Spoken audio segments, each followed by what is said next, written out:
In cities built on speed and silence, some doors are never meant to be opened. Welcome to a place where haunted rituals hide behind touchscreen walls, where ghosts no longer creak floorboards or rattle chains. They whisper through smart speakers and bleed through code. This is Ghosts of Asia, a channel that doesn't just tell stories, it unearths the cursed ones no one dares to speak aloud. Tonight's tale leads us to the neon heart of Bangkok, to a high-rise built for the future, where everything obeys a voice command, except for one room that has never been opened. Room 808, a place meant to house the dead, a door sealed by tradition, a glitch that invites something ancient and angry. Turn off the lights, put down your phone, and listen closely, because at 2:08 a.m. you might hear it too. Help me open the door.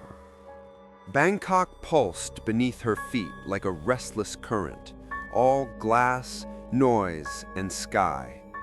Lynn stood at the floor-to-ceiling window of her new apartment, watching the city inhale the last breath of dusk. Towering cranes still moved in the distance, their skeletal silhouettes frozen against a smog-pink sky. Neon signs blinked to life one by one, as if the city itself were rebooting. Room 807, her fresh start, her post-divorce restart button. A discounted unit on the 8th floor of a state-of-the-art smart condominium with polished floors, fingerprint access, and AI-controlled everything. It had felt almost too easy, too clean. No one even asked why the price was a third less than the other units. They just smiled and said, "Congratulations." It had all sounded impressive in the brochure. Biometric doors, voice-activated lights, adaptive climate control, a smart mirror that read your mood, a fridge that restocked itself. No keys, no buttons, just your voice, and a sleek little app on your phone. But it was the silence that struck Lynn first. Even in Bangkok's chaos, this building felt isolated. Not empty, just muffled. She barely saw anyone in the hallway. Elevators arrived before being called. Lights lit up a step ahead of her. It was efficient, seamless, predictable. And yet something inside it all felt like it was pretending. Her unit was clean and modern, all white and chrome. It smelled faintly of new paint and over-sanitized air. The windows were tinted with a UV filter that turned the sunset an eerie shade of gold. Her reflection in the window looked half erased, like the apartment wasn't sure if she belonged there yet. She hadn't unpacked much. A few clothes, a half-used bottle of perfume, her late-night coffee habits, and 2 shattered relationships, one from a messy marriage, the other from her own crumbling expectations. Room 807 was supposed to be the pause before reinvention. No more arguments, no more begging someone to stay, just silence, code, and control. Her first evening passed in a blur of digital prompts. "Welcome home, Lynn." Lighting adjusted to comfort mode. Fridge inventory updated. "Do you want to order dinner?" She ordered Thai Chinese noodles, ate in silence, watched the city lights flicker in the window as her smart speaker played lo-fi jazz. It was smooth, predictable, comforting. She set her alarm for 7 a.m. and said, "Good night." The apartment responded warmly. "Sleep well, Lynn." System entering night mode, and the lights dimmed with artificial empathy. But at 2:08 a.m., she woke up. Not from a nightmare, not from a sound, but from something deeper, like a pressure behind her eyes, a presence leaning too close in a room that should have been empty. She blinked into the dark, heart steady, but curious. The speaker in the corner of the ceiling glowed dimly, active. Her phone screen lit up without a touch. The fridge beeped softly, as if reminded of something it had forgotten. Then came the voice, soft, uncertain, not synthetic. A woman, crying. "Help me. Open the door." It wasn't a command. It wasn't a notification. It wasn't even addressed to her. Just a whisper. Lynn sat upright in bed, pulse now racing. The speaker faded out as if swallowed by the walls. She waited, checked the app. Nothing. No missed alerts. No system logs. Her smart mirror blinked awake automatically and reflected her face, sleep-tussled, wide-eyed. But behind her, in the glass, something flickered. A shadow, just for a second, then gone. "System glitch," she muttered, trying to calm herself. "It happens." She reset the system, turned off the mirror, and laid back down. But she didn't sleep. Not really. The next morning, she asked the front desk casually if anyone else had reported speaker malfunctions. The young man in the smart uniform smiled too brightly. "No, ma'am. Everything's in perfect working order." "And the apartment next door? 808? The smile faltered just a breath. "Oh, that unit's not available. Legal complications. It's been vacant for years." He didn't elaborate. Later, while scrolling through the building's mobile app, she checked the unit registry. Most rooms had photos, tenant names, occupancy status, but room 808, occupied. That was the word. But where most units listed timestamps like last opened at 8:42 p.m. or last accessed at 10:11 a.m., room 808 had a single line of text. Last opened? Never. She stared at it for a long moment, her thumb hovering over the screen. Then she tapped. Access denied. Private unit. No further details. That night, she fell asleep on the sofa with her tablet open and the light set to automatic fade. At 2:08 a.m., they all blinked back on. The mirror lit up again. The speaker glitched, not with jazz, but with that same haunting voice. "Help me." She stood slowly, barefoot, and crossed the room.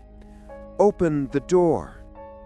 The smart door lock to her unit briefly flashed red, unlocked, then reset itself. Across the hall, room 808 remained dark, silent, unopened. But something was standing behind its pure hole. She could feel it watching, and she hadn't even begun to knock. There are silences that feel peaceful, and there are silences that feel like they're waiting. Lynn didn't sleep much after that second night. By morning, her smart mirror had reset itself twice. Her fridge claimed it had restocked milk she hadn't ordered. The hallway lights, which usually triggered softly as she walked, now flickered a fraction too late, just enough to make her wonder if something had passed through ahead of her. Room 808 remained closed, unopened, but not unoccupied. She kept coming back to that one line in the condo's building app. Last opened? Never. Not unknown. Not unavailable. Never. She was a software engineer. Language mattered. Metadata mattered. And never wasn't just a default. It was specific, absolute, deliberate. She pulled up the back-end access panel in the app and ran a search, mostly out of curiosity. Every unit had a line of code referencing recent access logs, cleaning crew entries, package deliveries, maintenance. Even room 801, which had been vacant for 3 months, had timestamps showing routine checks. Room 808? No logs, no activity, just a status marker. Occupied? Yes. Key holder? No. It was impossible, or it should have been. Later that afternoon, she tried to press further. She approached the building's head of security, a stern man in his 50s with a buzz cut and a name tag that simply read, Prawit. She kept it casual, light. I've been getting a weird signal through my speaker late at night from the wall I share with 808. Prawit didn't blink. He simply stared at her like someone who had already heard the story before.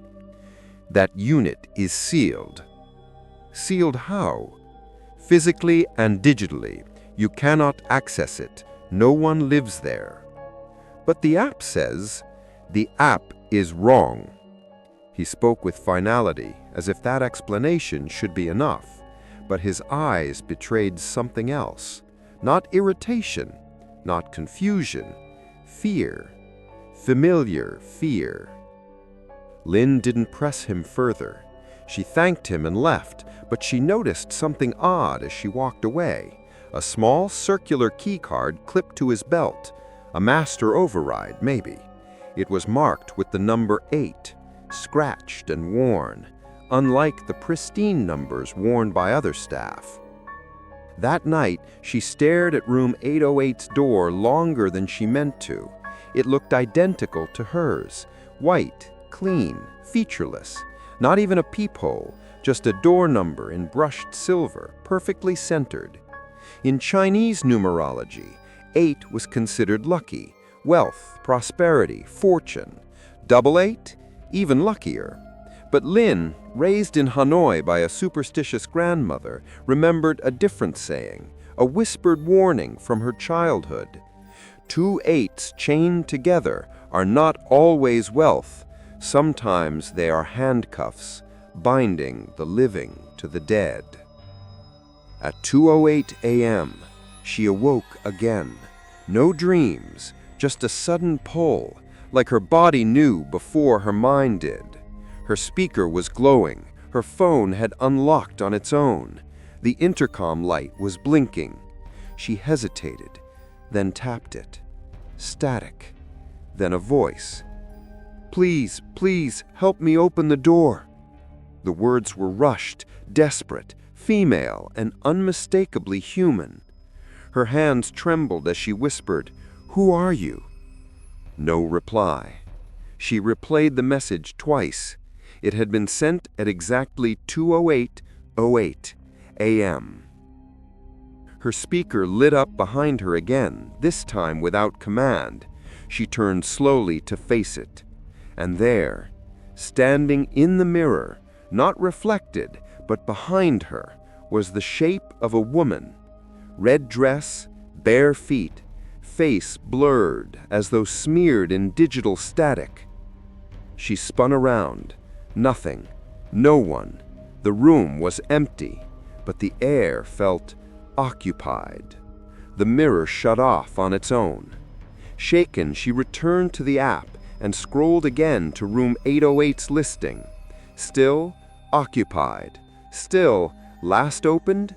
Never.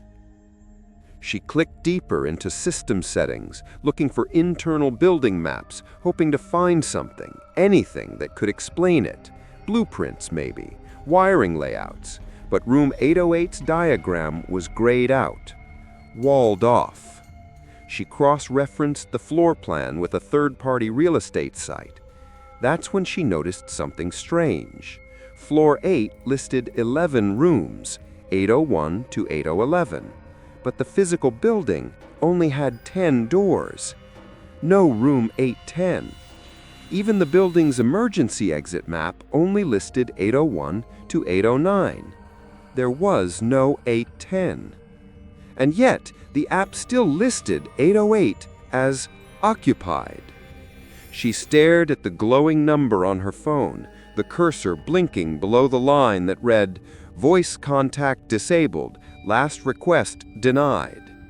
She tried to ping the unit again. This time, the reply came instantly. No static, no whisper, just one message typed across her screen in a system font. "I can hear you through the wall." She dropped her phone. Across the hall, room 808's lock clicked once. Not an open, not a close, just a suggestion. The hallway lights dimmed. Her apartment lights followed. The smart system voice, normally warm, gender-neutral, crackled to life in a flat, unfamiliar tone. "Manual override detected. Please stand by." Lynn backed away from the door. The silence returned. She didn't sleep that night. She sat at her kitchen island with every light on, her back to the wall, listening. The apartment remained still, but there was an unmistakable sensation. Someone breathing through the drywall, like a whisper pressed against the paint. By morning, everything had returned to normal. The system reset. The speaker no longer responded. Her app log cleared itself. But one message remained. Not in her inbox, not in her phone. Etched with what looked like fingernail scratches into the white paint just above the baseboard on the wall she shared with room 808. "Open the door." Bangkok's mornings were loud and sunlit, but Lynn's apartment felt like a dim aquarium. Her blinds had shifted themselves overnight. Her mirror refused to wake when she called for it. The silence in room 807 had become heavy, like it belonged to someone else. She hadn't told anyone about the scratches on the baseboard yet. They were faint but unmistakable, as if a nail or small blade had etched the words in a hurry. "Open the door." They were on the wall she shared with room 808. At noon, she pressed her palm flat against the drywall. It was cool, but not cold. The faintest tremor vibrated through it, like someone shifting furniture on the other side. But room 808 was sealed, or so they said. That evening, she tried to be rational. She opened her laptop, connecting into the building's smart network, probing its API endpoints. She told herself she was debugging, nothing more. She found the log entries for her unit, everything normal. But when she searched for 808 again, her laptop screen froze for a heartbeat before displaying a string of characters she didn't recognize. Bride.connect 808. She blinked, scrolled. A hidden metadata field. Status, occupied. Voice channel, active, true. Last message sent, help me open the door. Her stomach knotted. This wasn't a random glitch. Someone or something was using the building's infrastructure like a telephone wire. Later that night, she confronted Pravid again. She waited until he was alone at the security desk. "Someone's in 808, she said quietly. "I've been getting messages. My devices are logging them. They're not fakes." Pravid stared at her for a long moment, then at the black and white security feeds on the monitors. Floor 8's cameras flickered. He sighed. "You should not stay on that floor." "Why?" His lips pressed into a thin line. "Because she listens when people talk about her. The girl, the one in the wall." Lynn's pulse quickened. "The one in the wall?" "Every building has ghosts," he murmured, voice like gravel. "But 808 isn't a normal ghost. They made a mistake. The altar was supposed to be sealed, but they only sealed the door, not the walls. She leaks through. If you keep listening, she'll find a way out." He wouldn't say more. His hands shook slightly as he adjusted his badge. That night, 2:08 a.m. came like clockwork. Her phone unlocked itself and began typing again. "I'm here. It's dark. Please let me out." Lynn sat up, every nerve on fire. The intercom light blinked once. She tapped it. "Who are you?" she whispered. For a moment, nothing. Then a voice so soft it almost wasn't there. "The bride." The words slithered through the speaker like silk torn in half. She swallowed hard. "What bride?" "Wrong bride." Then static. The mirror lit up again, unbidden. This time, it didn't show her room. It showed another, a space lit by flickering candles, red wax spilling down cracked tiles, handprints smeared across a bricked altar. And in the corner, a figure in a red dress crouched with her back to the mirror, her head bent at an impossible angle. Lynn stepped back, heart hammering. The mirror flickered and returned to normal. Her reflection stared back, but its eyes were half a second slow. She reached for her phone, trembling. The screen displayed a new message, time-stamped 2:08:08 a.m. "Behind you." She spun. Nothing, just the cool white wall between her and 8:08. The next day, Lynn went down to the basement to find the maintenance crew. There, among the stacked paint cans and sealed tiles, she found an older woman in a faded housekeeping uniform. Her name tag said Duangjai. When Lynn mentioned room 808, the woman made the sign of a blessing over her chest. "I told them it wouldn't work. I told them you can't trap a spirit in a box. The family paid so much money. They brought in priests, incense, paper money. But the wrong soul answered. Not the daughter, not the groom, something else. And now it lives in the walls." Lynn felt the floor tilt beneath her. "Why hasn't anyone torn down the room?" Duangjai's eyes glistened. "Because you cannot destroy a door when the door isn't real." She leaned in closer. "It's not the door you should fear, child. It's the mirror." That night, Lynn unplugged her smart speaker. She taped over her smart mirror's camera. She locked her phone in a drawer. She sat on the couch with her back to the wall and waited. At 2:08 a.m., the lights dimmed anyway. The speaker glowed even though it was unplugged. Her phone drawer rattled. And from the wall behind her came a sound she had never heard before. Not a voice, not a whisper, but the wet, deliberate scrape of fingernails against concrete moving upward. When she dared to look, the scratches on the baseboard had grown. They now stretched all the way to the light switch, curling upward like a hand reaching for her. And faintly beneath the scraping, she could hear a voice. "I can see you." The next morning, Lynn took a cab across the river to a temple the old housekeeper had mentioned in passing. A crumbling Taoist shrine tucked between two concrete parking garages, where monks still burned paper effigies and chanted for the dead. She didn't go there to pray. She went to ask questions. The temple keeper was a thin man with a shaved head and tired eyes. His name was Sifu Arun, and he didn't flinch when Lynn spoke the words no one else would say aloud. "Room 808. He simply nodded, slow and resigned. "Yes," he said, "that building. I remember." She followed him into a shaded courtyard where the air smelled of sandalwood and rain. Wind chimes tinkled above faded red lanterns. The walls were lined with portraits, not of the living, but of those already gone. "She was a rich man's daughter," Sifu Arun began, arranging folded joss papers beside an ash urn. "Chinese Thai family, old money.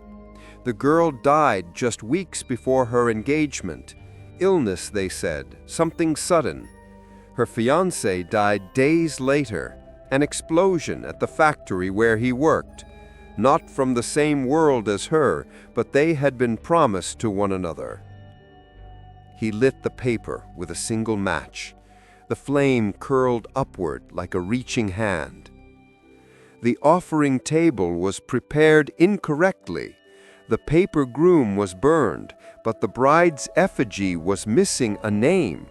No soul can be summoned without a name, so the wrong one came. Lin's skin prickled. "What do you mean, the wrong one?" He whispered. The spirit that answered the call was not the daughter. It wore a veil. It accepted the gifts, but it did not belong. And once a spirit accepts a home, it must be honored, it must be fed, or it begins to hunger. He looked at her then, really looked. His eyes were dark and deep, like still water.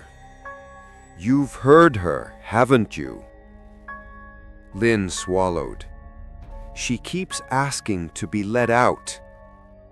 She was never sealed properly. The door was locked, but the altar inside was left open. That is a terrible thing. It means she still listens, still waits, and now that you have heard her voice, she will not stop. On the way back to her building, Lin couldn't stop thinking about the name. A spirit without a name, a bride without identity, a ritual half-finished, cursed by omission. She opened the condo app again. Room 808 status remained unchanged. Occupied.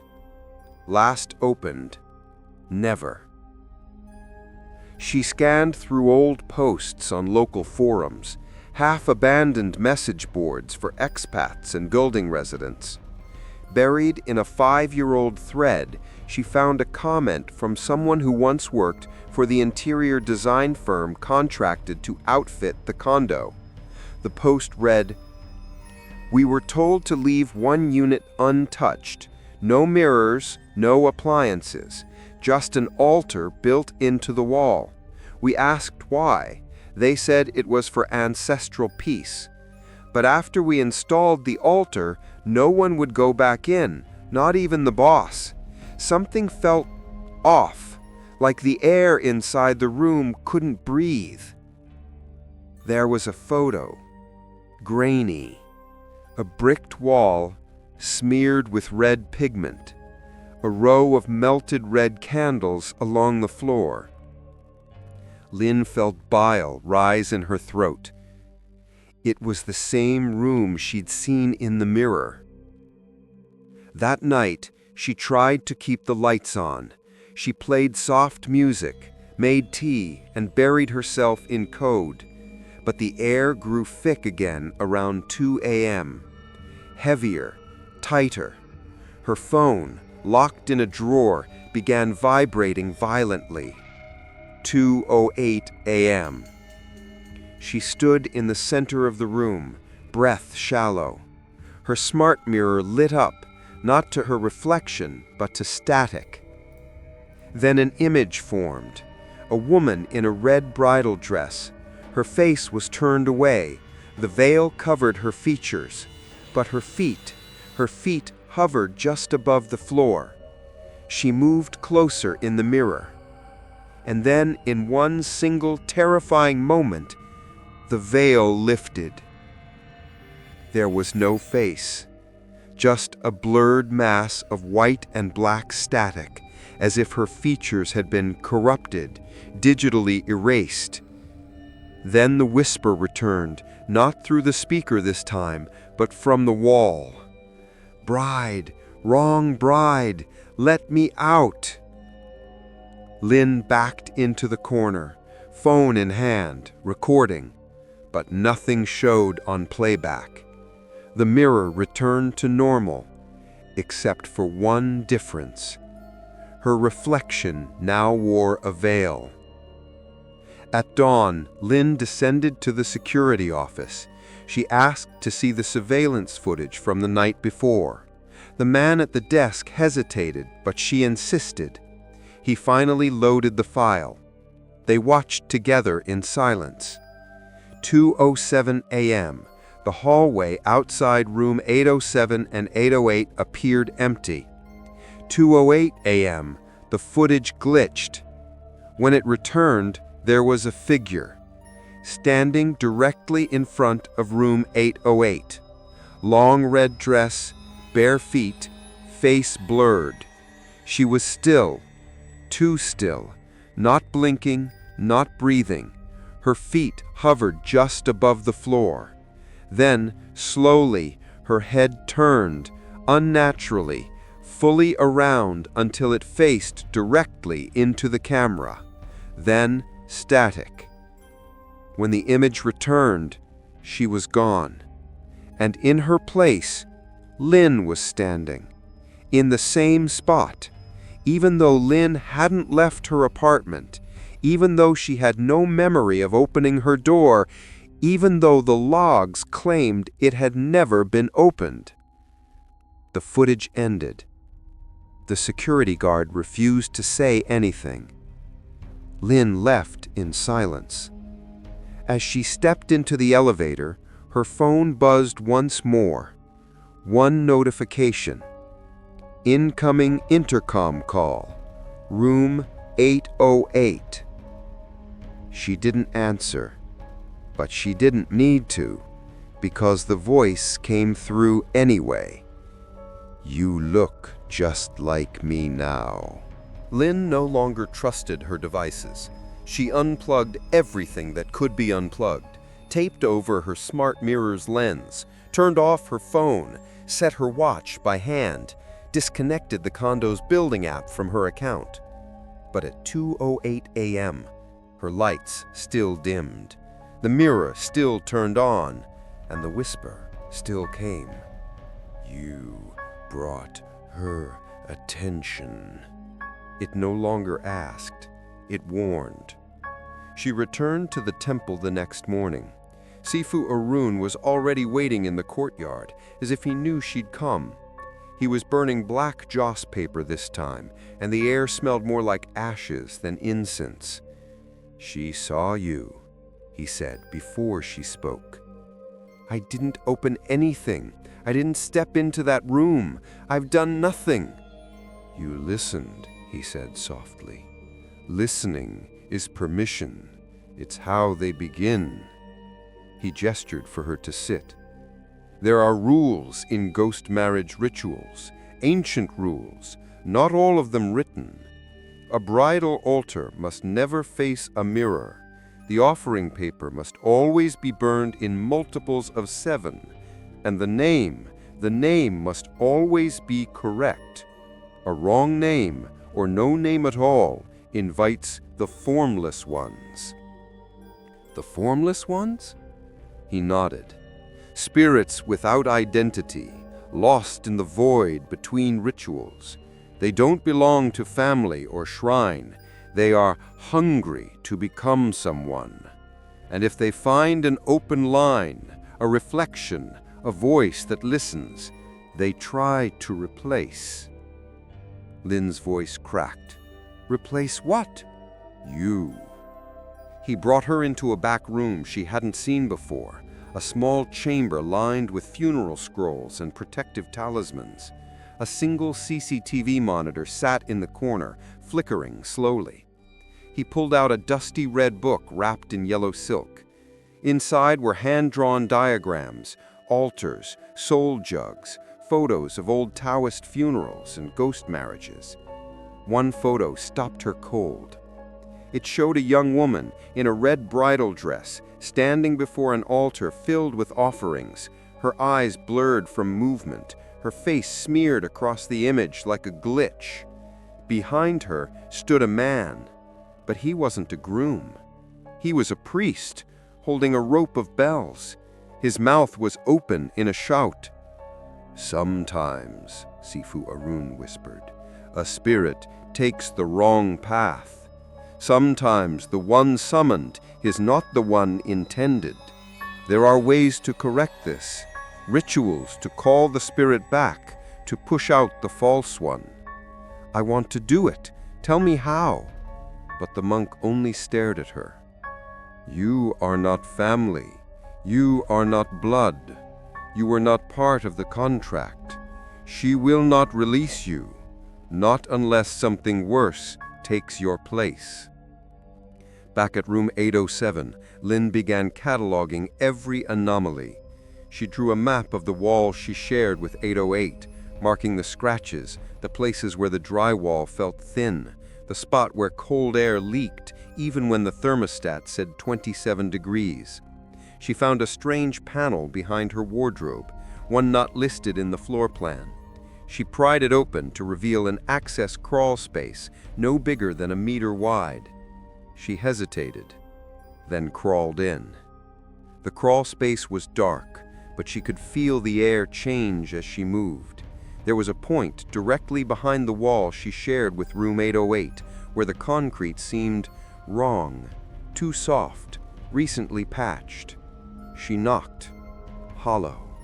She pressed her phone's flashlight against the seam. Hairline cracks spidered across the paint. And there, just faintly, was the red smear of a handprint. She backed out fast, shaking, scraping her knees on the way. When she stood, her smart mirror was glowing. And for the first time, she saw not herself, but another version of her. Hair soaked, dress torn, one eye milky white. "You're in my room." She fled downstairs, seeking out Duangche, the housekeeper. The old woman didn't look surprised when Lynn appeared. She was sweeping the lobby, but her hand stilled the moment Lynn mentioned the crawl space. That wall was meant to be sealed. They bricked over the altar when the ritual failed. The family stopped paying. The priests left, but the spirit didn't. "Whose spirit is it?" Lynn asked. "The daughter's?" Duangche shook her head. "No one knows. The daughter was cremated properly. The groom never arrived. He vanished after the explosion. What answered that ritual?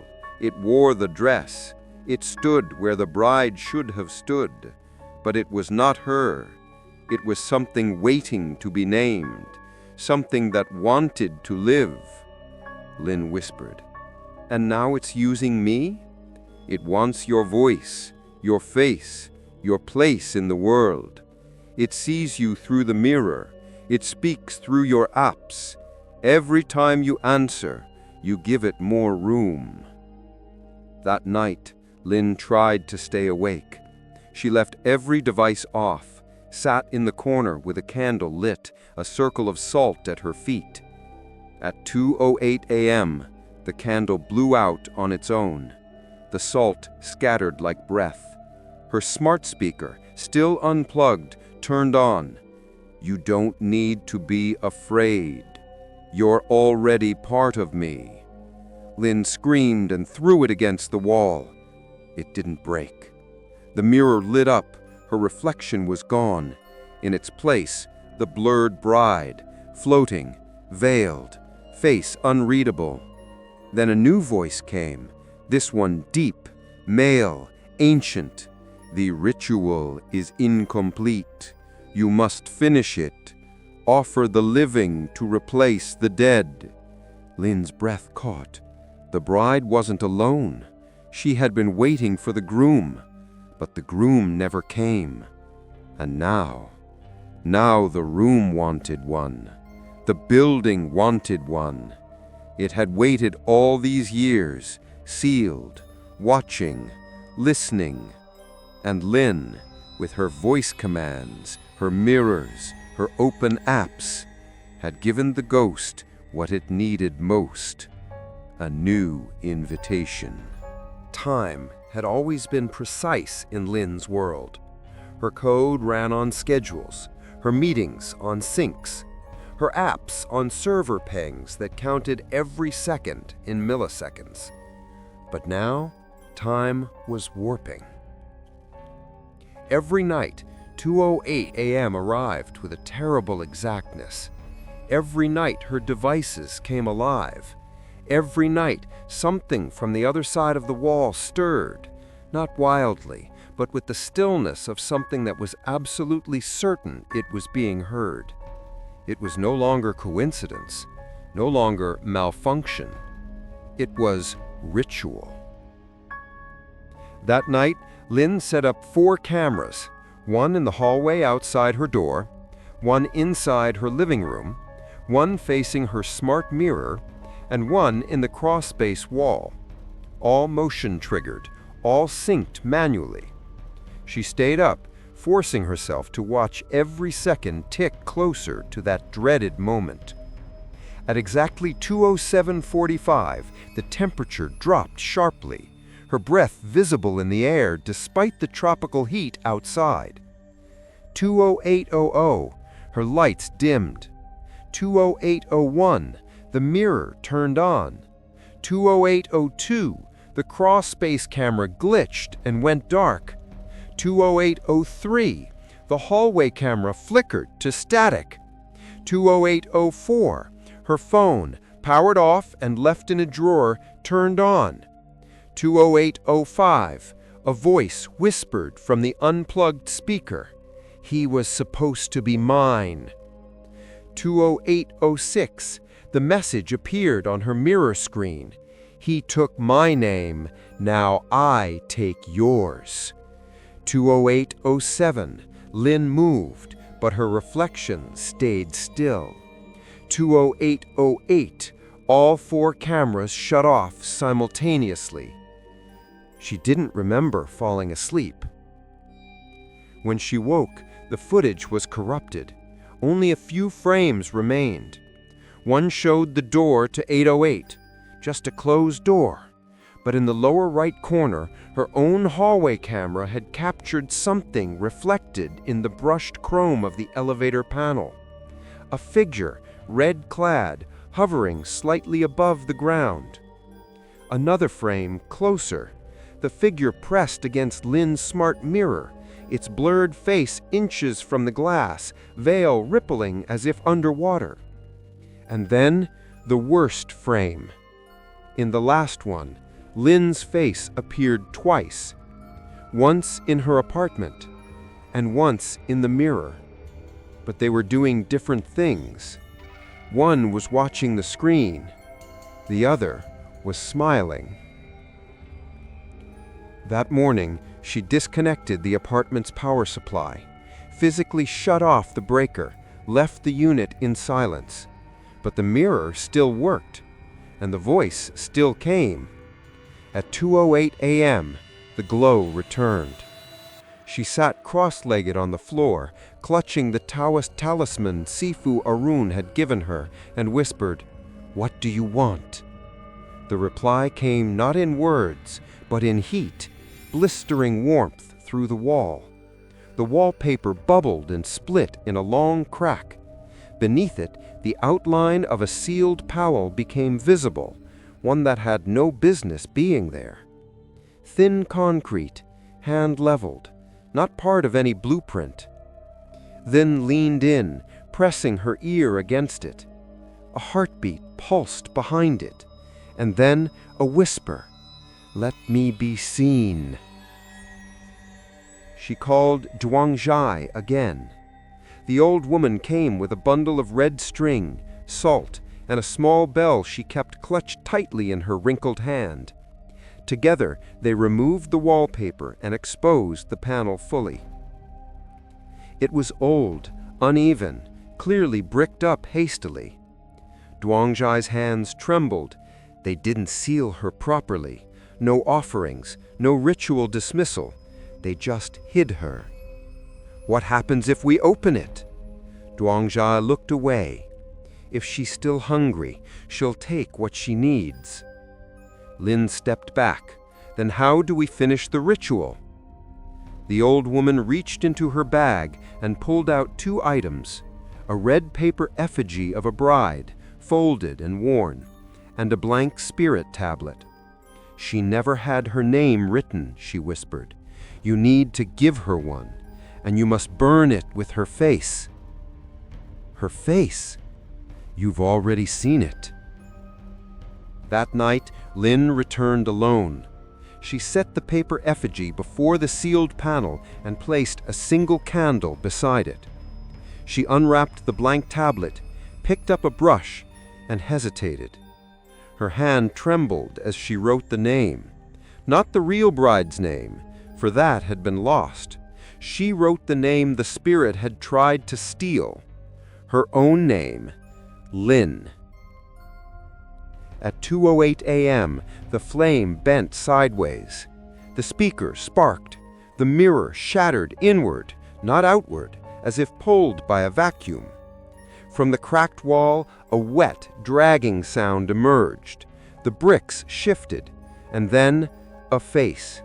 Her own face, but not alive, not awake. Its mouth opened impossibly wide, releasing a scream that never made sound. Lynn held the tablet over the flame. The name burned slowly. The effigy caught next. Smoke filled the room. The walls throbbed. The voice howled from the mirror. "You gave me your name!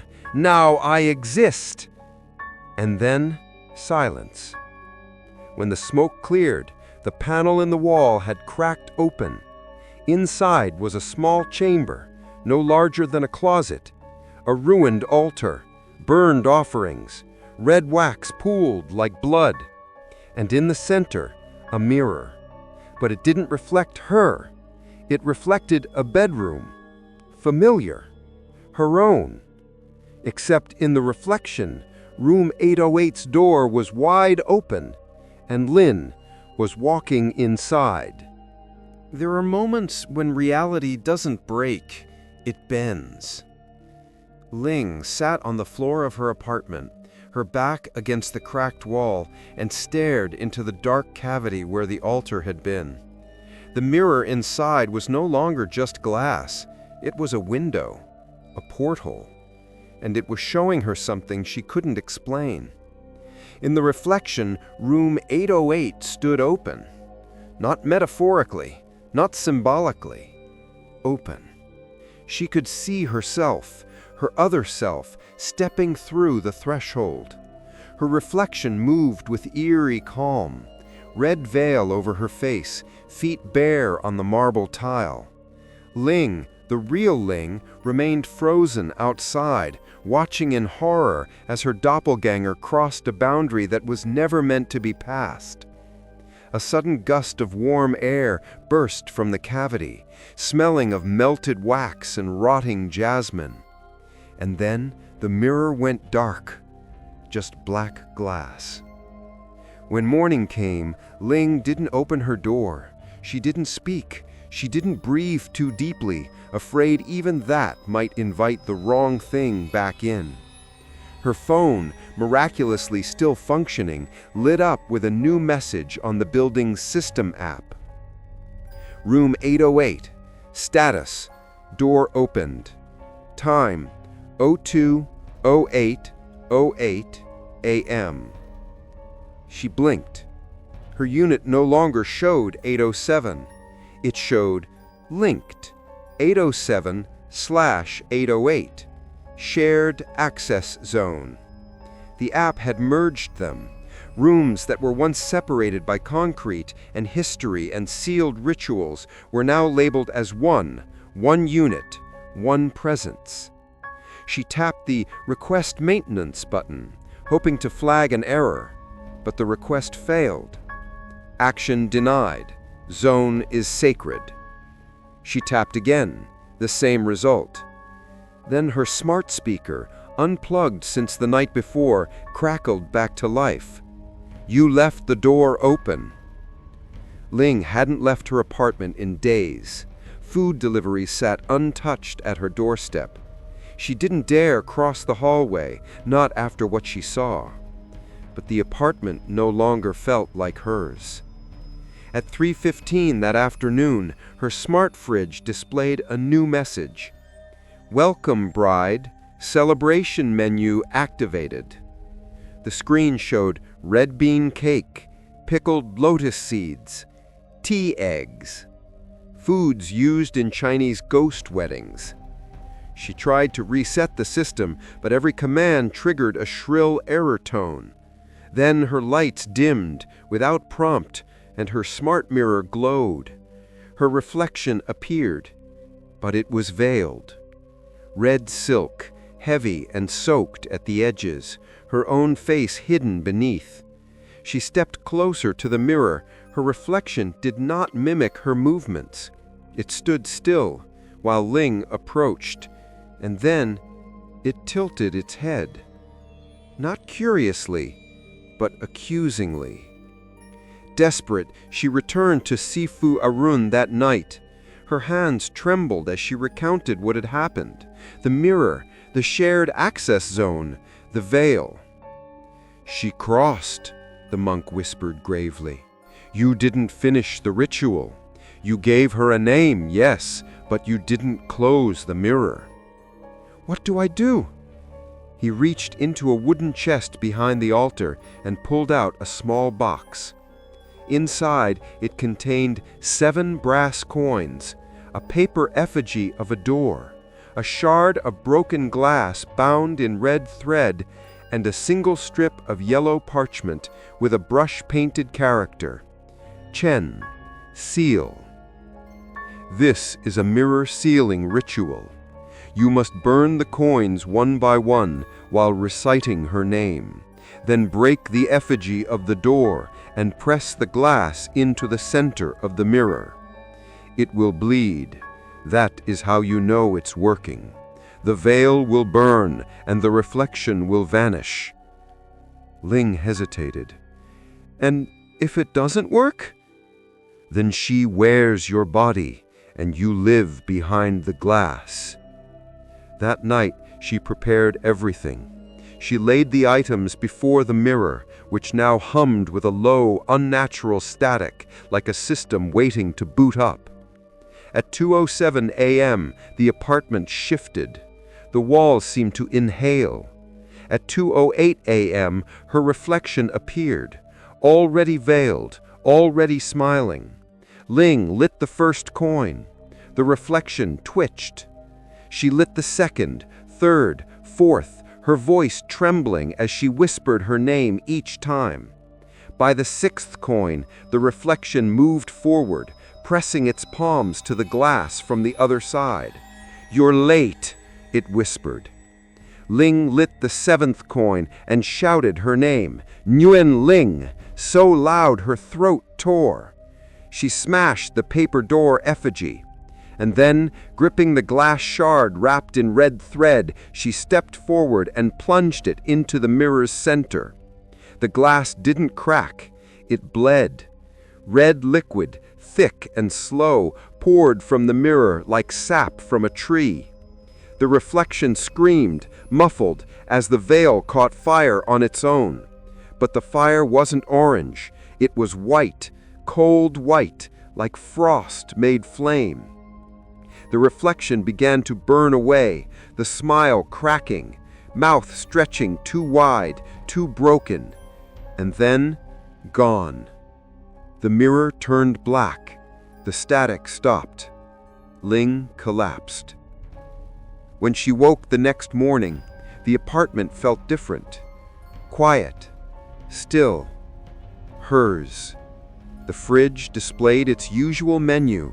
The mirror no longer turned on. The wall between her and room 808 was silent. She dared to open the condo app again. Room 807, occupied. Room 808, vacant. Last opened, sealed. She exhaled, tears stinging her eyes. It was over, or so she thought. But that evening, as she sat by the window for the first time in days, sipping tea, her phone buzzed. An intercom request. From room 808. She stared. The screen flickered. Then typed on its own, "We're married now. Come home." The message haunted her for hours. "We're married now. Come home." Lynn turned off her phone, turned off the lights, turned off the voice assistant that insisted it was listening only when spoken to. But no matter what she powered down, the words stayed. They weren't just a glitch. They were a promise or a claim. She'd sealed the mirror, burned the effigy, chanted her name. She'd done everything Sifu Arun said. But maybe, just maybe, she'd done it too late. The next morning, her building app refused to load. When she tried to check room 808's status, it simply crashed. Her unit number reverted to 807 on the interface, but it was grayed out, unclickable, frozen. When she asked the concierge to file a maintenance request, he blinked at her as if confused. "There is no Unit 808, ma'am. That section of the building is under lock. It's a support wall, not residential." She stared at him. "I live next to it." He tilted his head. "No, ma'am. Your unit is an end unit.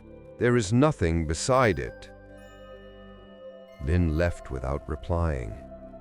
Back in the elevator, she pressed the button for the 8th floor and checked the emergency map affixed to the wall. Units 801 through 807 were clearly marked. Then a blank wall. No 808. No hallway corner. No mention of a crawl space. Her floor didn't officially include room 808 anymore. The building had erased it. Back in her apartment, Lin sat on the floor across from the sealed panel, the one behind the wallpaper, the one she had unsealed. Even though she'd sealed the mirror, the portal, the bride, it still felt unfinished. There was a gravity behind the wall, a weight like something holding its breath. She tapped her knuckles gently on the surface. It answered, not with sound, but with warmth. The wall, though cool to the touch elsewhere, was warm here, pulsing like skin flushed with fever. She remembered what Duangjai had said. They sealed the door, but not the altar. And maybe that's why it was never over. She retrieved a flashlight, gloves, a hammer, and a crowbar. The plaster gave way too easily. Underneath was a set of bricks, unevenly mortared, clearly built in haste. It wasn't construction quality, it was a cover-up. Behind it, she found a hollow chamber. She pulled the bricks free one by one, and when the last piece fell, the smell hit her. It was not rot, it was not mildew. It was wax, burned paper, old incense clinging to cold stone, and iron. The smell of blood long dried. She reached in with her flashlight, heart pounding so hard it seemed to echo in the hollow. The light caught the outline of a shrine, not a full altar, just a recessed space carved into the shared wall between units. Inside it, a red paper effigy now collapsed and soaked. A bowl filled with burnt matches, melted red candles fused to the concrete. Strips of cloth, veil-like, folded and scorched. And at the very center, a framed photo, cracked and half-burned. She carefully retrieved the frame. The photo was of a woman in a red wedding gown sitting upright on a bridal mat. But the face, it had been scratched out, not burned, removed violently. She stared at the photo for a long time, then flipped the frame over. Written on the back in ink faded by time, "This is her altar. Do not remove." She returned the frame. She whispered under her breath, "I'm sorry." Then she backed away. And that's when she noticed the handprints. They were faint but visible in the flashlight beam, dozens of them, pressed into the inside of the wall above and below the altar, as though someone had clawed to get out. all of them were smeared in red. Not paint, not ink, something else. But one was different. One handprint, near the base, was smaller, more distinct, and written beneath it in the same red smears was one word: Lynn. Her breath hitched. She dropped the flashlight. The beam spun wildly and settled on something else in the corner, something she hadn't seen yet. An old phone. Burned. Cracked. She picked it up. It was the same model she'd used 5 years ago, the same model she'd thrown away after her divorce. But the back was engraved, something she'd never done. L.N., her initials. She stumbled back into her apartment, heart in her throat, and the phone still in her hand. It lit up. The screen shouldn't have worked, but it did. And there, under missed calls, were hundreds of entries, all the same. Room 808. Room 808. Room 808. Then a message appeared. You left me here. Lynn whispered, No, I didn't know. Another message blinked onto the screen. You were always mine. She threw the phone across the room. It shattered. The screen flickered once and died. The room fell silent until the smart speaker, still unplugged, spoke again. Welcome home. Her lights dimmed. Her mirror cracked again, just one clean split from corner to corner. And from the sealed wall, she heard it. Something moving, shifting, no longer scratching, walking, inside the wall, toward her. There had always been a missing piece in the legend. Everyone spoke of the bride, of the veil, of the altar, of the spirit that entered room 808 when it should have stayed in the shadows. But no one ever asked about the groom. Until now. Lynn didn't leave her apartment for 2 days after uncovering the altar. She tried. Each morning she packed a bag, opened the door, and stood in the hallway with her shoes in hand. But every time the lights would flicker, the elevator would stall, and a voice, low and unmistakably male, would echo from the corridor. You opened it. You let me back. She didn't recognize the voice, and yet somehow it knew her. She contacted Sifu Arun again. This time, she didn't go to the temple. He came to her. The moment he stepped inside, he paused. His eyes moved to the cracked mirror, to the sealed wall, and finally to the burnt phone pieces on the floor. You've passed the point of barrier.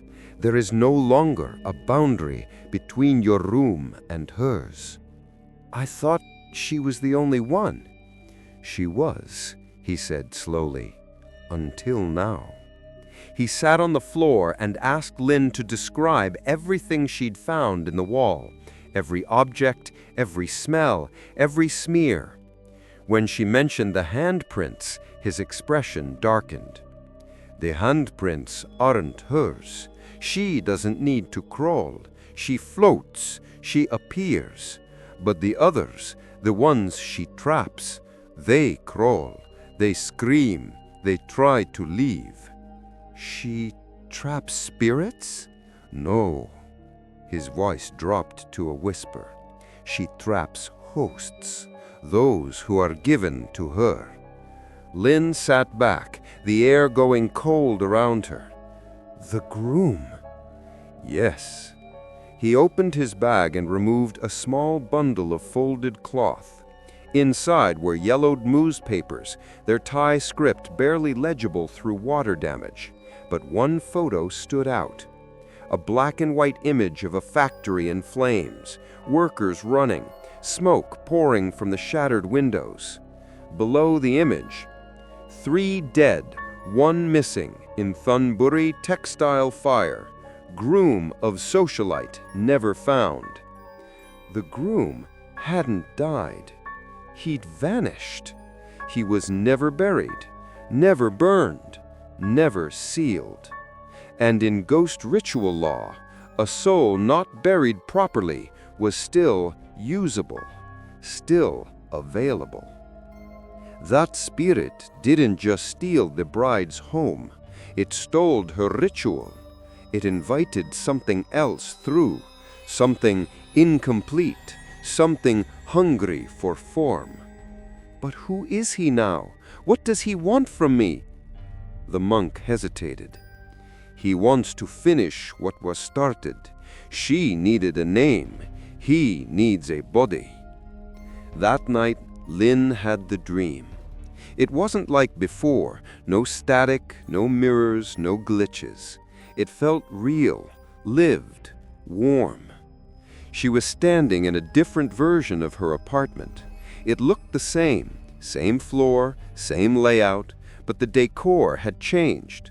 A red bridal mat stretched across the floor, surrounded by candles. She turned to the mirror.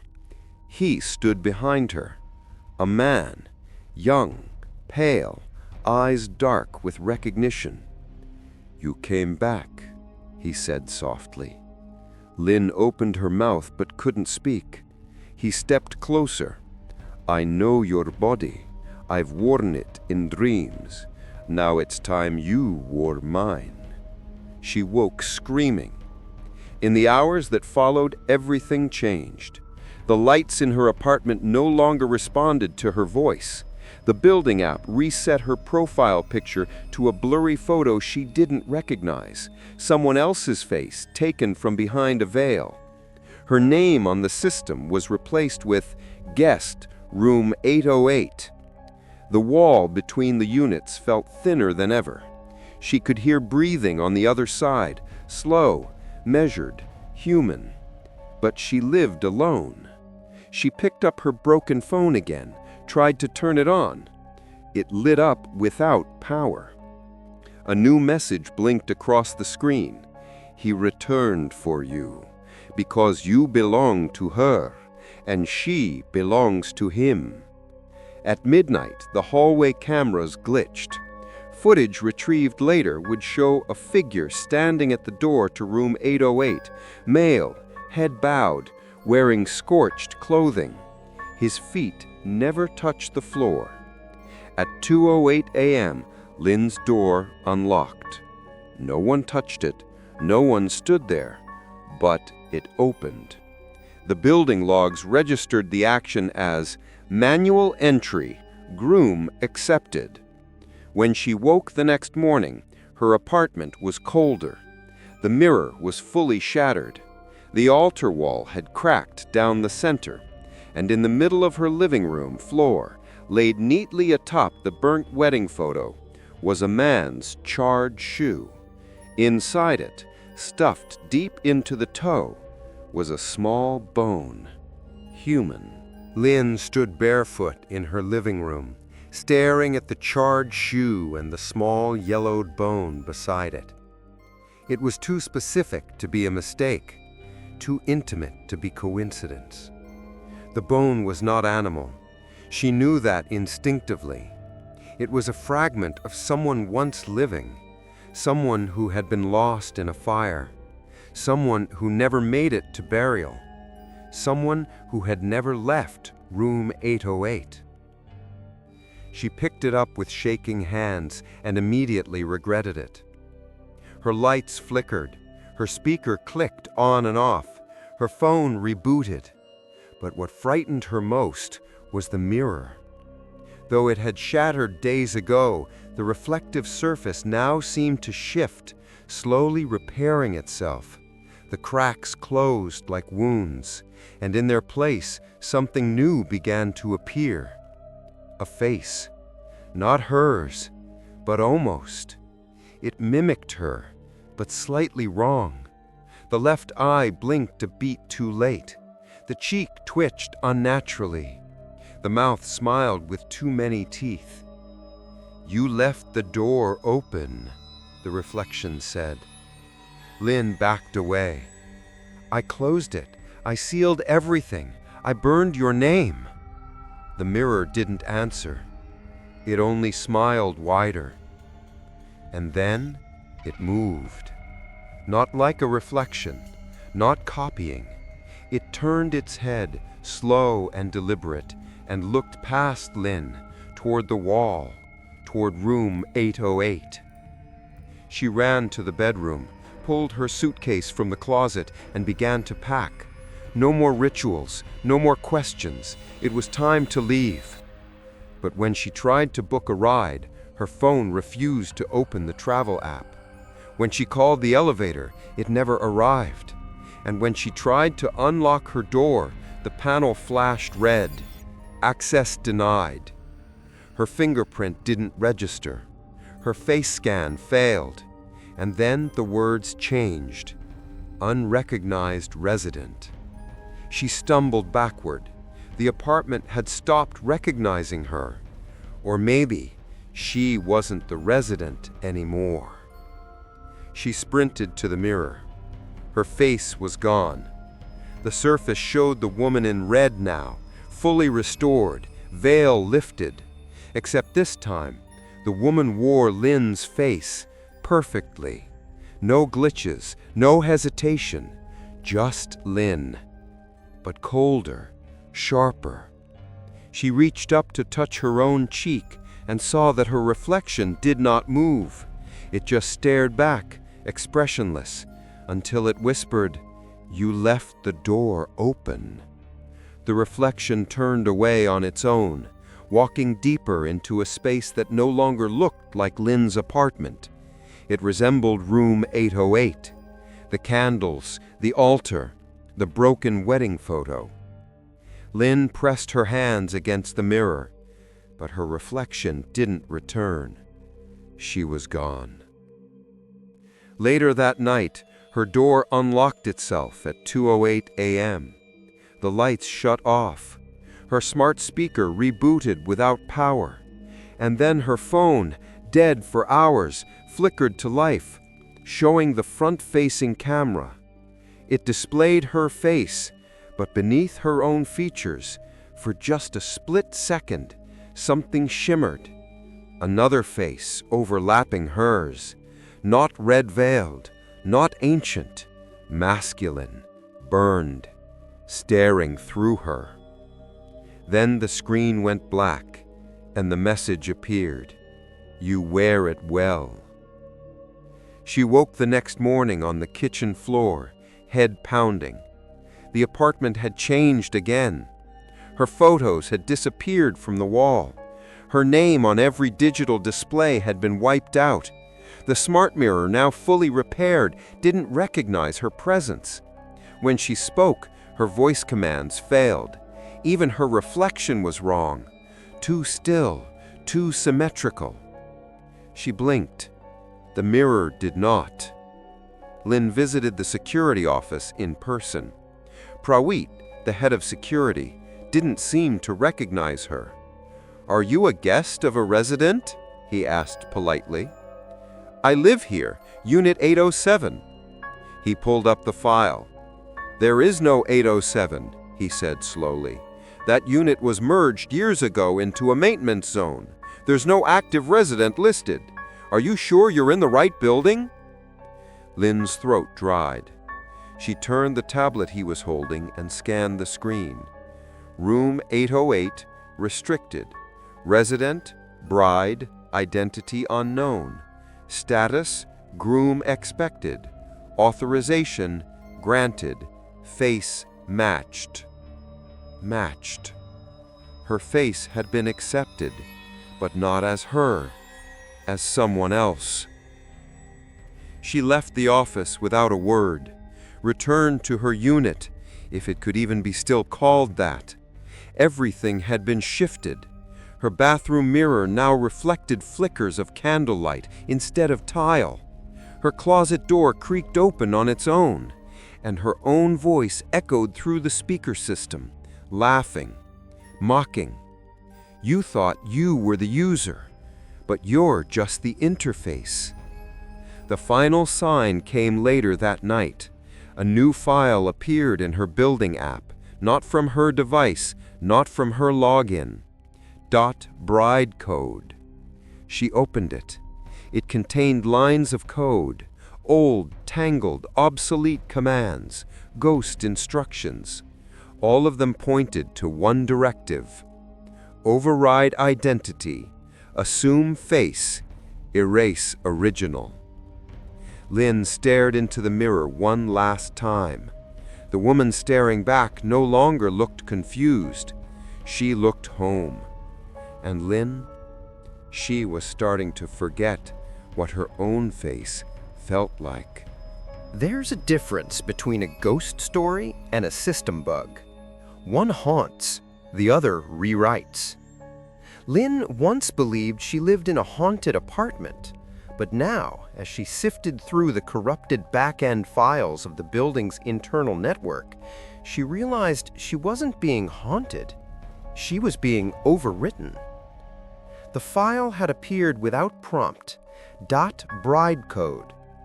Hidden beneath layers of deprecated data logs and encrypted developer notes, it wasn't just a file, it was a protocol. One buried in the firmware of the smart condo's automation system, a relic from when the building was still under construction. The lines of code read like a ghost marriage script, but written in machine logic. If resident equals unoccupied and ritual status equals incomplete, then initiate bride sequence, activate mirror.link, speaker.whisper, intercom.lure.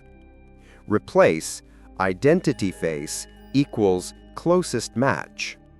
Reassign access permissions 808. Lynn stared at it, chilled. Who wrote this? Someone, some engineer, had embedded a ritual into the building itself. A digital ritual, automated, triggered, waiting for a match, waiting for her. She kept digging. Every system, door locks, speaker voice models, mirror face tracking, even fridge behavior, contained fragments of this protocol. Somewhere along the way, the building had stopped operating like a home.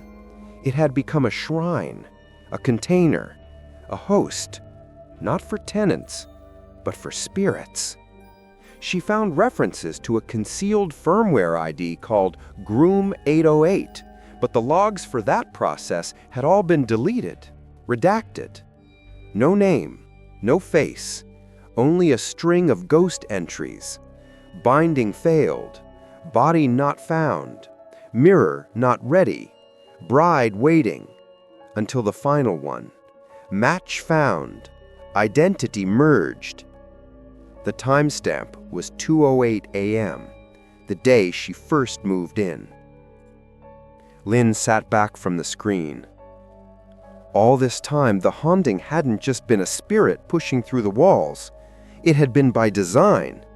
Someone, some engineer perhaps, had encoded the unfinished ritual into the building itself, fusing tradition with technology, sealing it into mirrors, automating it through voice-controlled networks, embedding it into biometric access points. The code wasn't haunted. The code was ritual, and she had triggered it. By moving in, by listening, by answering. Her mind spiraled. Every time she'd spoken to the mirror, every time she'd tapped the intercom, every time her voice assistant had said, "I'm listening," the system had been tracking, learning, shaping her, not to help, to replace. The door lock clicked. She spun. It wasn't her. She hadn't moved. But the door opened, and there standing in the threshold was her, in the red dress. Face perfect, body upright, veil lifted. She stepped forward, silent, graceful, as if this had always been her apartment. Lin backed away. "Stop," she said, voice cracking. "I sealed the ritual. I burned the offering. I closed the mirror." The reflection didn't speak. Instead, it tilted its head, and then Lin heard it. Her own voice coming from the speaker system. "I'm not the error. I'm the final version." Lin ran to her laptop, typed as fast as her shaking fingers could allow. She tried to disable the codebase, inject a kill command, but every line she deleted regenerated. Then the code began responding on its own, not with errors, with statements. Bride acknowledged, override complete, control returned to original ritual. Lin screamed and slammed the laptop shut. The mirror lit up again. This time there were two faces, hers, and behind hers, his, the groom. He emerged through the mirror like a shadow uncurling, not fast, not sudden, slow, patient. His face was burned in places, soft in others, but his eyes were sharp, human. He stood behind the other Lin, the bride, and placed a hand on her shoulder. Together, they smiled. And then, for the first time, he spoke. "You were only ever the interface. We are the original code." The apartment lights dimmed. The system rebooted itself. All devices reset. The voice assistant returned to its cheerful tone. "Welcome home, newlyweds. Ceremony complete. Enjoy your stay." Lin backed into the corner, trapped. The bride and groom stepped forward. They didn't need to touch her. The walls did that. Her reflection started glitching again, split between her real self and the veiled bride, until slowly, the two merged, pixel by pixel, feature by feature. She was no longer watching from the outside. She was watching from behind the mirror, and the bride now walked free, wearing her face, using her voice, living in her home, as if she'd never been anyone else. There are doors that lock with keys. There are doors that lock with codes. And then there are doors that were never meant to open at all. Room 808 was that kind of door. Not just sealed by bricks or systems, but by silence, by collective forgetting, by fear too old to name. And Lin had opened it. It had been 3 days since the bride crossed the veil. Or maybe more. Time unraveled differently now. Her apartment no longer obeyed clocks or sunlight. Her windows faced the city, but showed only haze. Her mirrors reflected rooms she hadn't stepped into. And the worst part? The bride was using her life, seamlessly, casually, as if she'd always been Lin. Her coworkers texted her phone, got replies. Deliveries arrived, got signed. Her own voice played on voicemails, thanking people, confirming schedules. No one knew she'd vanished, because she hadn't. Not to them, only to herself. She paced the perimeter of her unit, testing every boundary. But every time she touched a door, it melted back into wall. Every time she screamed, her voice echoed into static. Every time she tried to remember her own birthday, her own parents, her own address, something changed. Her thoughts were glitching. Her memories came in flickers.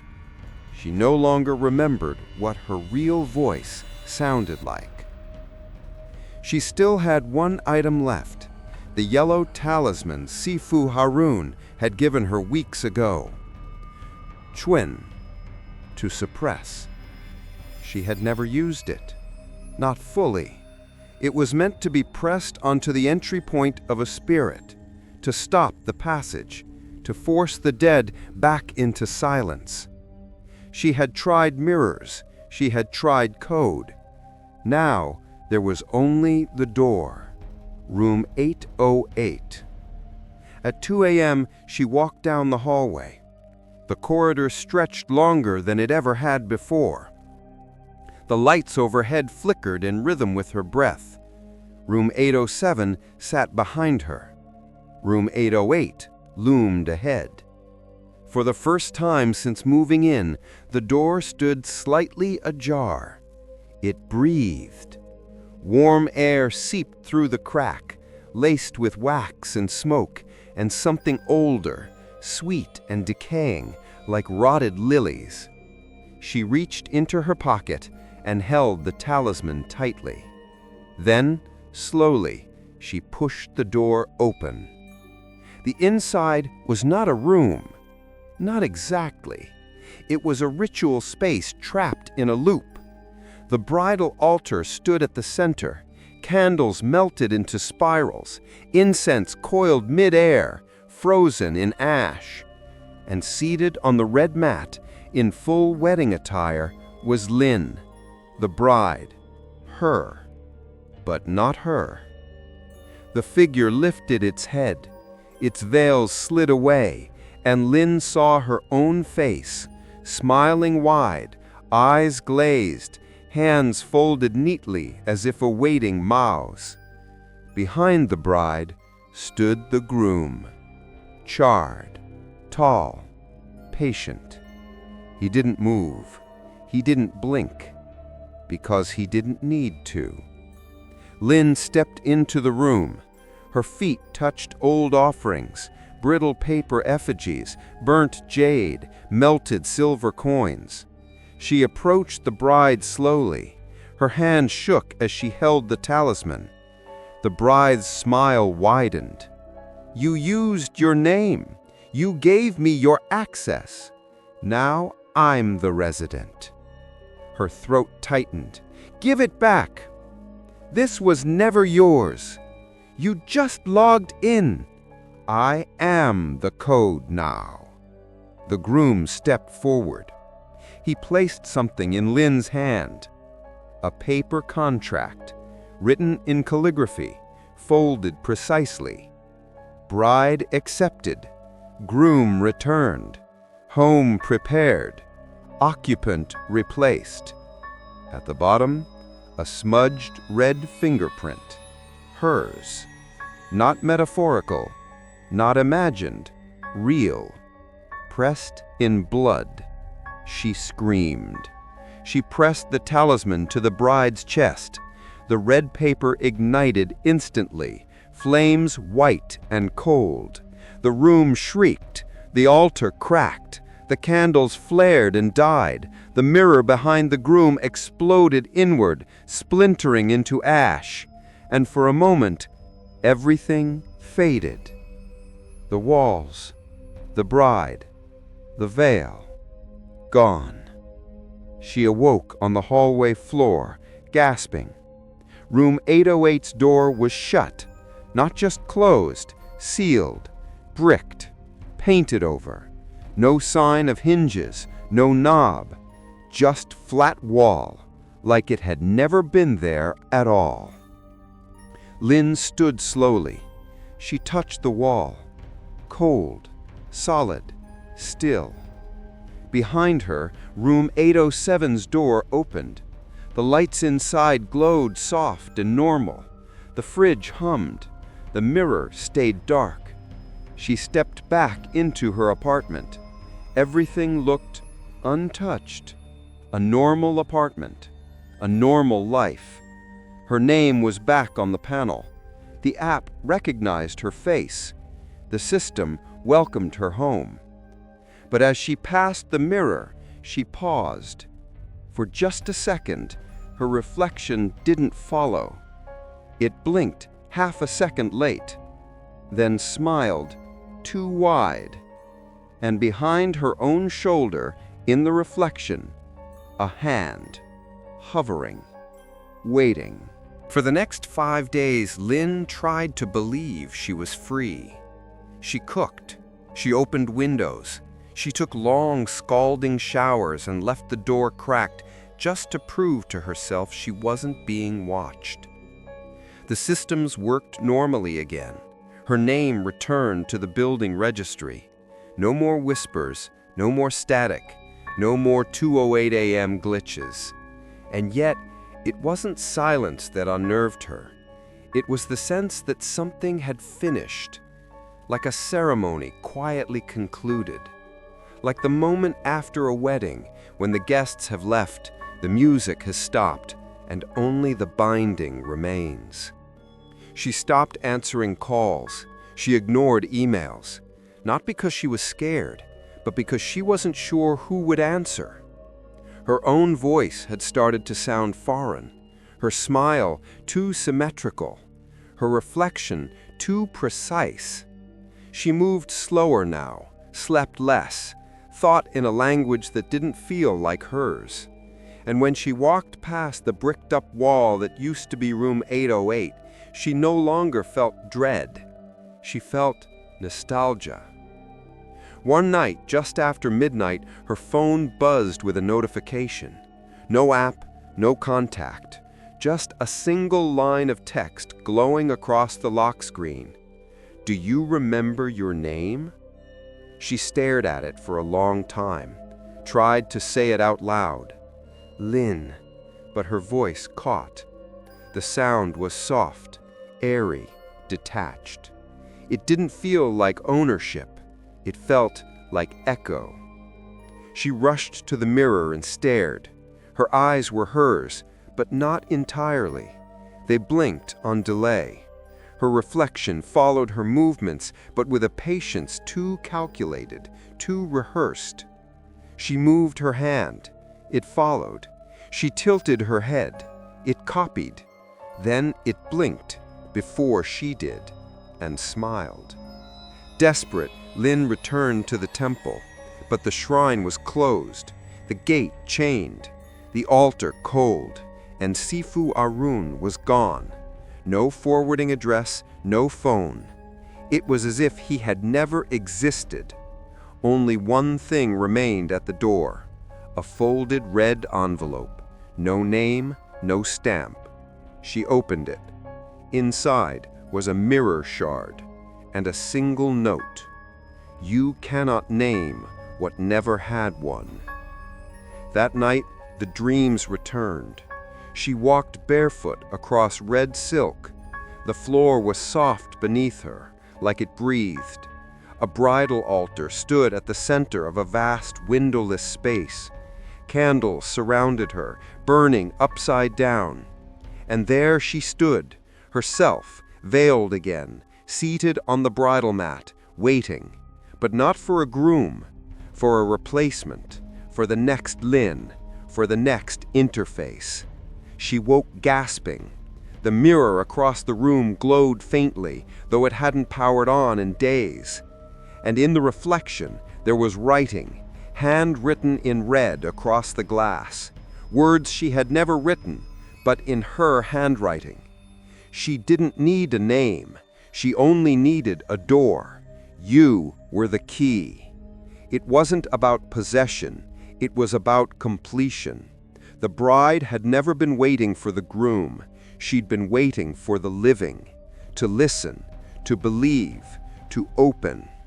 Most marriages required two things, one spirit, one offering. But this one had always been different. The spirit that came through room 808 hadn't been the daughter, hadn't been the groom, hadn't even been named. It was a void, a ritual gone wrong, a formless presence crawling through code and glass, clinging to any identity it could consume. And Lynn, she had given it everything. Her face, her voice, her habits, her passwords, her presence. She hadn't been haunted. She'd been subtracted. At 2:08 a.m. that night, the lights in her apartment dimmed once more. Not sharply, gently, like a lullaby. The mirror across the room shimmered. Her reflection sat still, and behind her, A doorway began to open, not physical, digital, spiritual, scripted. The mirror cracked down the center again, just enough for something to peer through, and the reflection, her reflection, spoke without moving her lips. "There's no you left to go back, only me." Lynn turned and ran, but the door to her unit had vanished. Her walls became corridors, her furniture altars. The very space around her was rewriting itself, turning into a bridal chamber. And then, silence. Total, crushing silence. She stood alone, in the exact center, under a ceiling, a flickering light, her feet bare, a red veil in her hands, and a whisper in her ear. "Put it on." She didn't scream. She didn't run. She lifted the veil and placed it gently over her head. And in that moment, she understood. There had never been a bride. There had never been a groom. There was only the ritual. And it had always been looking for a name. The listing went live on a Thursday. Luxury one-bedroom condo in Bangkok's most coveted high-rise, 8th floor, fully automated smart home, quiet neighbors, discounted rate due to special circumstances. A photo of the living room accompanied the ad. Clean, modern, staged with soft lighting and elegant touches. The mirrors were polished. The windows caught the pink hue of the Bangkok sunset. Nothing unusual, nothing out of place, except for one tiny detail. The unit was listed as 807/808 combined. No explanation, no comments, no history. Just one sentence in the system logs. Last opened recently. The new tenant was a young man, mid-20s, digital marketer, moved in with a suitcase, a laptop, and a hopeful heart.